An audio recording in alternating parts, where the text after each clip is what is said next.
Hello viewers, మనం ఈరోజు penile curvature అంటే అంగంలో ఉన్న వంకర గురించి మనం ఈ టాపిక్ ఈరోజు డిస్కస్ చేసుకుందాం.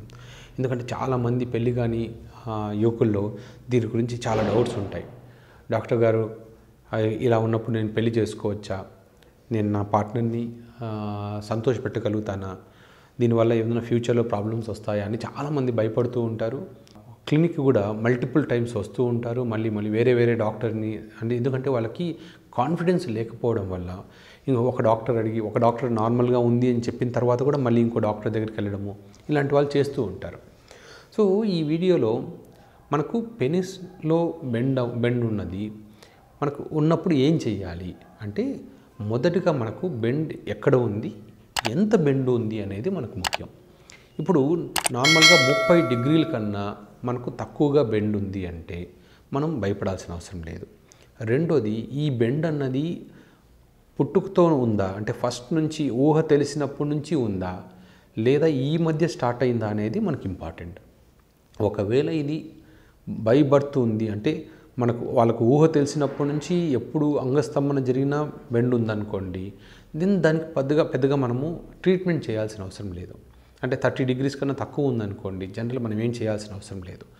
కానీ ఎవరికైతే మొదట్లో స్ట్రైట్గా ఉండి ఈ మధ్య కాలంలో బెండ్ పెరిగిపోతూ ఉండడం కానీ పెయిన్ రావడం కానీ జరుగుతుందో వాళ్ళు వెంటనే డాక్టర్ని సంప్రదించాలి. ఎందుకంటే ఏ కారణం లేకుండా సడన్గా బెండ్ రావడం అనేది జరగదు. అటు పెరోనిస్ డిసీజ్ కానీ లేదా ఓల్డ్ పినైల్ ఫ్రాక్చర్ కానీ ఏదో ప్రాబ్లం ఉంటేనే మనకు బెండ్ అనేది వస్తుంది. సో సడన్గా బెండ్ వచ్చిన వాళ్ళు వెంటనే డాక్టర్ని సంప్రదించాలి. ఒకవేళ ఊహ తెలిసినప్పటి నుంచి మొదటి నుంచి బెండ్ ఉంది అంటే అది 30 డిగ్రీస్ కన్నా తక్కువగా ఉందా, 30 డిగ్రీస్ కన్నా ఎక్కువగా ఉందా అనే దాని మీద మనకు డిపెండ్ అవుతుంది. ఒకవేళ 30 డిగ్రీస్ కన్నా తక్కువగా ఉందనుకోండి, ఏమీ చేయాల్సిన అవసరం ఉండదు. జనరల్గా వాళ్ళు సెక్స్లో పాల్గొన్నప్పుడు కూడా ఎటువంటి పార్ట్నర్కి ఎటువంటి ఇబ్బంది ఉండదు. కేవలం 30 డిగ్రీస్ కన్నా ఎక్కువ ఉన్నప్పుడు మాత్రమే పార్ట్నర్కి ఇబ్బంది ఉంటుంది. కాబట్టి మనం దానికి ఏదైనా ట్రీట్మెంట్ చేయాల్సి ఉంటుంది.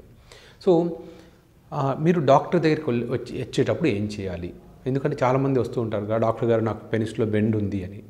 సో దానికి సంబంధించిన టెస్టులు చేయడం కూడా ఇబ్బంది. కాబట్టి మీరు ఎప్పుడైనా డాక్టర్ దగ్గరికి వెళ్తున్నప్పుడు దానికి సంబంధించిన ఫొటోస్ తీసుకొని, అంటే ఇప్పుడు ఈ కాలంలో ఏంటంటే స్మార్ట్ ఫోన్స్ ప్రతి ఒక్కరి దగ్గర ఉన్నాయి కాబట్టి మీ పెనిస్ అంగం స్తంభించినప్పుడు డిఫరెంట్ డైరెక్షన్స్ నుంచి ఫొటోస్ మరియు వీడియోస్ తీసుకొని మీరు డాక్టర్ దగ్గరికి వెళ్ళారనుకోండి, కేవలం ఆ వీడియోస్ చూసి వాళ్ళు చాలా వరకు మీకు డాక్టర్ గారు చెప్పగలుగుతారు.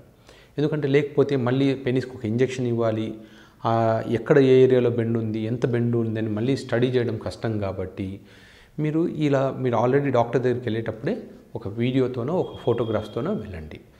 దానికి సంబంధించి ట్రీట్మెంట్ ఎలా చేయాలి అనేది యూరాలజిస్టులు కానీ ఆండ్రాలజిస్ట్ కానీ అంటే మా దగ్గరికి వచ్చినా కూడా ఎలా చేయాలి అని చెప్తాం. Okay viewers, good bye. దీని గురించి ఇంకా ఏదైనా డౌట్స్ ఉంటే కామెంట్ సెక్షన్లో పోస్ట్ చేయండి. Good bye.